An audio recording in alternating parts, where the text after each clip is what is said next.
Next thing that happens is there's a mixing chamber down here. Whatever you're going to mix in that chamber now goes through there and comes back up and creates a scalar wave, which sends it right back and sets up a feedback system on itself. So as it moves along at 1,000 miles an hour, it creates this huge vortex of scalar waves.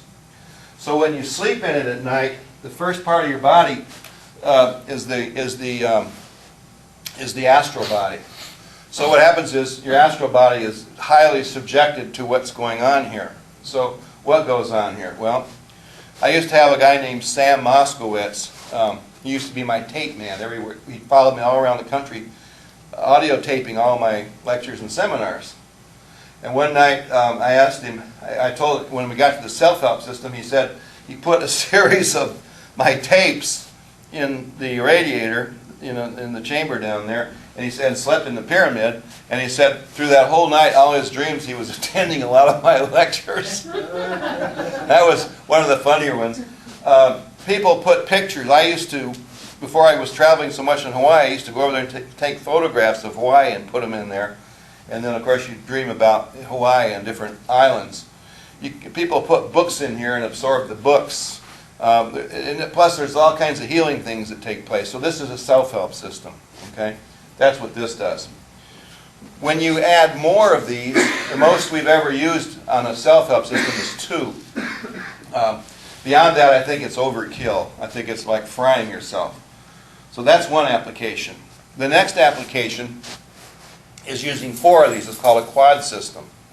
4 of these, remember the bottoms are always lined up to magnetic north. So 4 of these are placed around the pyramid, or if you don't have a pyramid, they're just placed. A master crystal is now in use, like the one here. Even with a self-help crystal, it's good to have a master crystal. And now you can start programming different things to happen. Okay. However, when you program, you start programming, you lay down on the floor, put this on your head, your pocket crystal, and wait for it to resonate with a master crystal. Put your thought form in. When it jumps off, then it's programmed. You can get up and forget about it. Okay. We found that the programming time for these systems was always the first 2 weeks of the new moon, never during the full moon.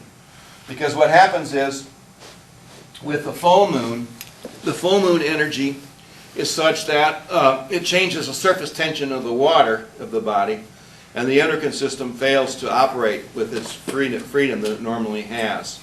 And if you look at countries like Europe, like Turkey, for example, Turkey has 1,000-year-old laws that say that if a crime is committed during a full moon, there's a leniency to that person through the court system. If you look at Russia, for example, Russia had the Karl Durable patent done in 1939. From there, the Russian army always carried razor blade sharpeners with them, with a cardboard pyramid to sharpen their razor blade. One of the funny things that the Russians used to do to each other, and I knew a lot of Russians when they did this, is they would take the razor blades from somebody they were teasing, they'd put them out in the moonlight and they would go dull. Because razor blades this is all during the Iron Curtain. And I worked a lot with Russia back when, right after Khrushchev was the premier and Gorbachev took over. I worked for many years with Russians. The KGB came over in 1984, no, not 84, 82, and nailed me down I was at the Bonaventure Hotel in Los Angeles whenever that was just built. Remember the Bonaventure when they first built it?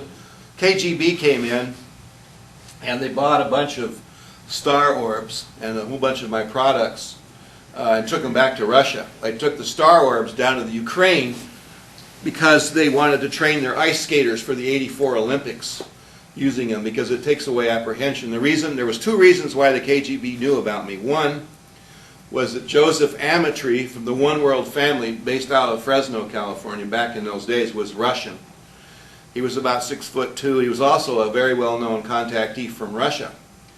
And he spoke fluent Russia. And when we developed our power dome, he flew to Moscow and wore the power dome and broadcasted to the Russians from Radio Moscow, or whatever it was called, for 8 hours continuously. Wearing one of the power domes for 8 hours the entire country of Russia, everybody that had a radio knew Fred Bell then. The next thing we did was we went up to the Aspen Ski School, where I used to ski in Colorado, in Aspen, and we took the irradiator and the mega-orb and receptors, and we took them to the Aspen Ski School, and we put the receptors on people that were learning how to ski.